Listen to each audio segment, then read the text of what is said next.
कहानी है रामपुर गांव की, जहां के मर्द महिलाओं को हमेशा नीचा दिखाने की कोशिश में रहते। अरे अभी तक खाना नहीं आया, क्या मुझे एक और शादी करने की जरूरत है? नहीं जी नहीं, ऐसा मत करना, वरना मैं कहाँ जाऊंगी। खाना लेकर मैं अभी आई जी। गांव की पंचायत में भी फैसले हमेशा औरतों के खिलाफ ही रहते। मैं जो फैसला सुनाता हूँ वो भगवान की आज्ञा होती है। इस लड़के ने अपने मन से शादी करके अच्छा नहीं किया। लड़के को घर भेज दो और इसकी शादी इसकी जाति की किसी लड़के से करवा दो, लेकिन ये लड़की, इसे तो गांव के बाहर निकाल दो। नहीं नहीं जमींदार साहब, ये क्या बोल रहे हैं? ऐसा नहीं हो सकता। मेरी बेटी मासूम है, इसे अच्छे बुरे की समझ नहीं है। अरे कहाँ जाएगी ये बेचारी? कहाँ जाएगी?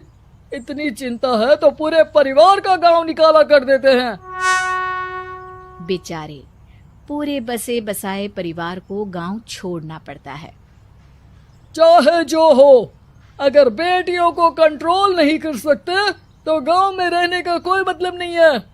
यहाँ औरतों को दब कर रहना होगा। कोई भी अपने हिसाब से कुछ नहीं कर सकता, सब ईश्वर की मर्जी से ही होगा। तभी गांव का एक आदमी दौड़ा दौड़ा आता है। सरपंच साहब, जमींदार साहब, वो कालिया है ना, उसकी बेटी पढ़ने के लिए शहर जा रही है। अच्छा, ये कब हो गया? और कालिया की हिम्मत कैसे हो गई ऐसा करने की? लेकर आओ उसे और उसकी बेटी को। बस फिर क्या था, हाजिर हो जाते हैं कालिया और उसकी बेटी सरपंच के सामने। और कालिया, ये क्या सुनने में आ रहा है? बेटी को इंजीनियर बना रहा है तू? और ये बता, गांव में तो स्कूल नहीं है, फिर कहां से इतनी क्लास पास कर गई तेरी बेटी? राधा, जो कि कालिया की बेटी है, उसे लगता है कि सरपंच उसकी तारीफ कर रहे हैं। सरपंच जी, मैंने ऑनलाइन पढ़ाई की है, डिस्टेंस लर्निंग से। सभी में मैंने अच्छे नंबर पाए हैं, जिसे देखते हुए शहर की इंजीनियरिंग कॉलेज में मुझे स्कॉलरशिप मिली है। वाह जी वाह, क्या होती है ये? पहले तो ये बताओ, फिर आगे की बात करते हैं। पूरा गांव राधा की बात सुन रहा था और राधा बोलती जा रही थी। तो ऐसे मैं फ्री में एक अच्छी शिक्षा लेकर गांव में जो कुछ परेशानियां हैं, जैसे बिजली, पानी और इंटरनेट जैसी समस्याओं के लिए काम करूंगी। मैं गांव को शहर से जोड़ने के लिए पुल का निर्माण करवाने का प्रस्ताव रखूंगी। मुझे पूरी उम्मीद है कि जल्द ही हमारा गांव भी तरक्की की राह पर चल पड़ेगा। राधा की बात सुनकर सारे गांव वाले ताली बजाने लगते हैं। सरपंच को समझ नहीं आता कि वो क्या करे। चुप रह नादान लड़की, गांव के खिलाफ जाने के लिए तुझे गांव से बेदखल कर दिया जाएगा, वो भी पूरे परिवार के साथ। और हाँ, अगर ठीक से गांव में रहना चाहती है तो ये पढ़ाई लिखाई छोड़ दे। हम तेरे लिए गांव का कोई होनहार लड़का देखेंगे। तभी गांव का एक आदमी बोल पड़ता है। अरे नहीं नहीं सरपंच जी, राधा बिटिया जो बता रही है, अगर वैसा हो जाए तो हम लोगों को पैसा कमाने के लिए बाहर नहीं जाना पड़ेगा। हाँ जी, और ना ही कोसों दूर पानी के लिए भटकना पड़ेगा। हमारे बच्चे भी अच्छी पढ़ाई कर सकेंगे और आगे बढ़ेंगे, ना कि हमारी तरह खेती करते बैठेंगे। क्यों गांव वालों, राधा बिटिया का साथ देना चाहिए ना। सरपंच देखता है कि गांव राधा के साथ है तो वो चुप हो जाता है। वो घर आकर अपने सलाहकार से बात करता है, जो बहुत ही चालाक किस्म का इंसान होता है। अरे सरपंच साहब, आपको बहुत ही होशियारी से काम लेना पड़ेगा। एक बार गांव तरक्की कर गया, यहाँ के बालक पढ़ लिए तो कोई ना पूछेगा आपको। और फिर ये जो बेटा और बेटी है ना आपके, इनको भी आम लोगों की तरह ही जीवन जीना होगा। हाँ, लेकिन करे तो क्या करे? वो ना आप मुझ पर छोड़ दीजिए, बस मैं जैसा बोलूं करते जाइए। अगले रोज सुबह जब गांव वाले सोकर उठते हैं तो राधा के घर के बाहर और साथ ही वो लोग जिन्होंने राधा का सपोर्ट किया था, उनके घर के आगे लाल रंग से कल आऊंगी लिखा होता है। कल आऊंगी, यह क्या होता है? अरे यह तो खून से लिखा है, लगता है कोई भूत प्रेत या चुड़ैल का साया है। चलो सरपंच जी के पास चलते हैं। सभी सरपंच के पास जाकर उसे सारी बात बताते हैं। अरे ये तो बड़ी मुश्किल की बात है। चलो मैं एक बाबा को जानता हूँ, उन्हें बुला लेता हूँ। सरपंच बाबा को लेकर गांव के घर के बाहर जाता है। ओहो, तो ये वो चुड़ैल है जो उन लोगों को निशाना बनाते हैं जो गांव को बदलने का सपना देखते हैं। वो गांव को ऐसे ही संपन्न देखना चाहती है, वो नहीं चाहती कि कोई बाहरी यहाँ का कायाकल्प करे। क्या तुम लोगों में से किसी ने गांव को बदलने की सोच रखी है?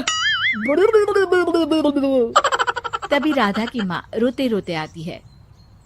मेरी राधा घर से गायब हो गई है। अरे कोई तो बचाओ, मेरी बच्ची कहाँ गई?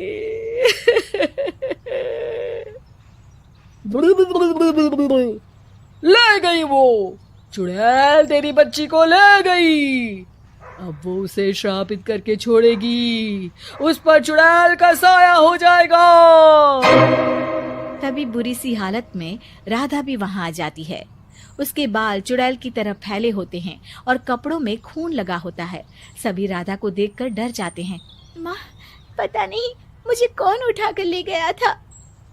अरे दूर दूर हो जा चुड़ैल, अब हम लोग इस गांव में नहीं रुकेंगे। अरे कैसी बातें कर रहे हैं आप? कल तो आप मेरे भरोसे गांव का हुलिया बदलने, अपने बच्चों को पढ़ाने और तरक्की उन्नति की बात कर रहे थे, तो आज क्या हो गया आपको? ये फिर तुम लोगों को बहकाएगी। ये चुड़ैल गांव में आ चुकी है, ऐसे ही ये तुम्हारे घर के बच्चों को भी ले जाएगी। गांव वाले राधा को गांव से बाहर निकाल देते हैं। उसके माँ बाप रोते रहते हैं, लेकिन गांव वाले नहीं मानते। मैं भी अपनी बहन के साथ गांव के बाहर रहूंगा, लेकिन वो पढ़ाई नहीं छोड़ेगी। वहीं सरपंच के घर पर सलाहकार कहता है। देखा, सांप भी मर गया और लाठी भी नहीं टूटी। लेकिन अगले ही दिन सरपंच के घर के बाहर भी वही शब्द लिखे होते हैं। और फिर सरपंच की बीवी कहती है, हमारी बेटी को किसी ने अगवा कर लिया है। तभी राधा का भाई वहां आ जाता है। अरे गांव वालों, मैंने सरपंच जी की बेटी को देखा था, वो चुड़ैल उसे उठाकर ले जा रही थी। अरे क्या मजाक कर रहे हो? नहीं नहीं सरपंच जी, आप नहीं जानते, वो चुड़ैल अब आपकी बेटी में आ जाएगी, जैसे राधा के अंदर आ गई थी। तभी सरपंच की बेटी वैसी ही हालत में वहां आती है जैसे राधा आई थी। पापा, पता नहीं कैसे मैं गायब हो गई थी। चुड़ैल, इसके अंदर भी चुड़ैल का साया है, मारो इसे। अरे नहीं नहीं, इसे भी राधा के पास गांव के बाहर ही भेज दो। अरे चुप रहो, मेरी बेटी कहीं नहीं जाएगी और चुड़ैल बुड़ैल कुछ नहीं होता है। अरे कैसे बात कर रहे हो सरपंच जी? आप तो बोल रहे थे कि आपका फैसला भगवान का ज्ञान होता है, तो अपने पर बात आई तो अब आप ऐसे बोल रहे हैं। अरे ना ना ना, आपको अपनी बेटी को त्यागना ही होगा। अरे बुलाओ बाबा को। राधा का भाई बाबा को ले आता है, जिसे अब गांव वालों के डर के कारण सच बोलना पड़ता है। मैं कोई बाबा नहीं हूँ, मैं तो मोची था। ये सलाहकार महोदय ने मुझे कहा था एक्टिंग करने को। अब वो मुझे पैसे देने वाले हैं। अब मुझे माफ कर दो। गलती हो गई, मुझे माफ कर दो। तभी वहां राधा आ जाती है। देखा सरपंच जी, जब गांव के बच्चे साक्षर होंगे तो आप जैसे लोगों की चालाकी नहीं चलेगी।